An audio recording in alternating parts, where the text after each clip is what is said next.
Plant FAQs. Crotalaria Cunninghamii, green birdflower. How to grow Crotalaria Cunninghamii. Crotalaria Cunninghamii, also known as the green birdflower, is a beautiful flowering shrub that can add a touch of color and attract pollinators to your garden. Here's a guide on how to grow it successfully.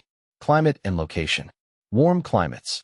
Crotalaria Cunninghamii thrives in warm climates. It's not frost-tolerant and won't do well in areas with freezing temperatures. Sunny location. Choose a location that receives full sun exposure for at least 6 to 8 hours daily. Soil. Well-drained. This plant prefers well-draining soil. Here's what you can do. Test your soil. If unsure about your soil drainage, consider a basic soil test. Sandy soil.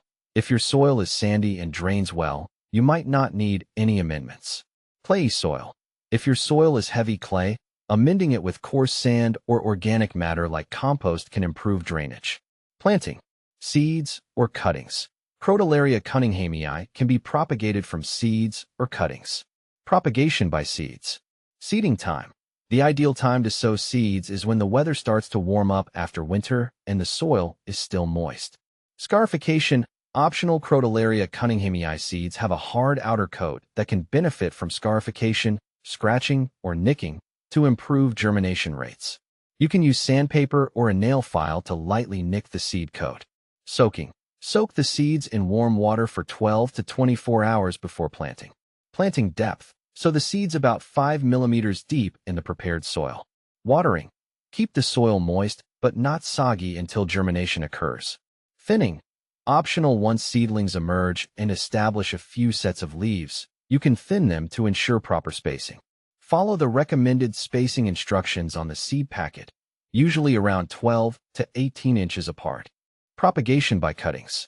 Take cuttings. Choose healthy, non-flowering stems with a few nodes, bumps where leaves emerge during spring or summer. Cutting size. The cuttings should be around 4 to 6 inches long. Remove lower leaves. Remove the lower leaves on the stem to expose more nodes for root growth. Planting. Dip the cut end of the stem in rooting hormone, optional, and plant it in a pot filled with well-draining potting mix. Watering.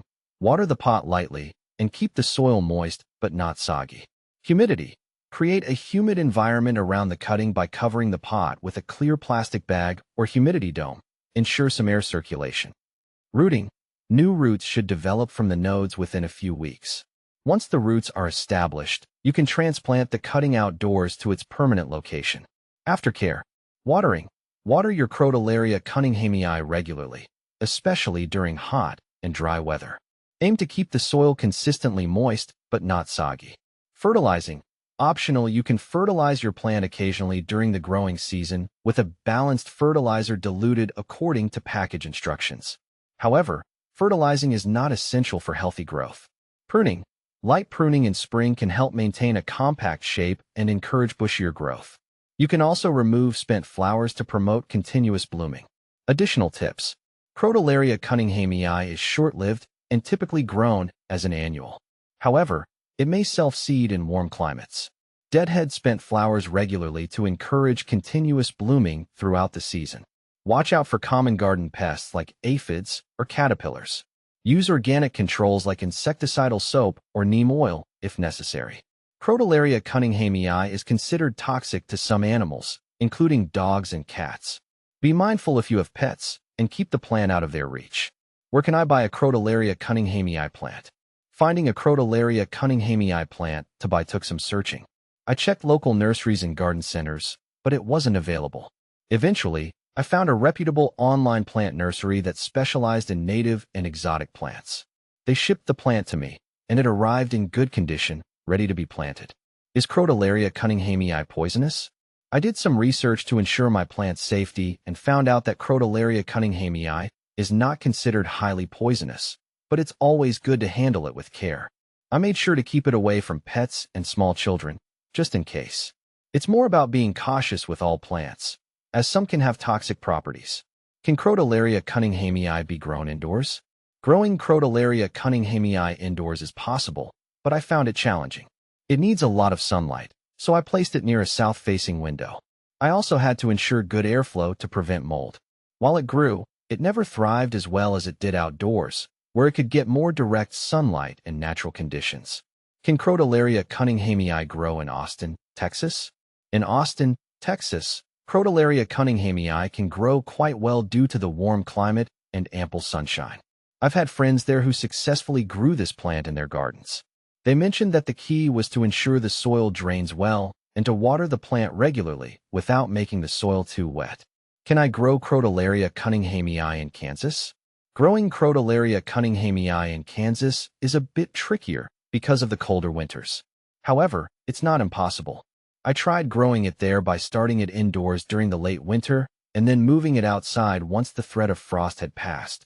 It did okay in the summer, but it's definitely more of a challenge compared to warmer climates. Can you grow Crotalaria Cunninghamii in Illinois?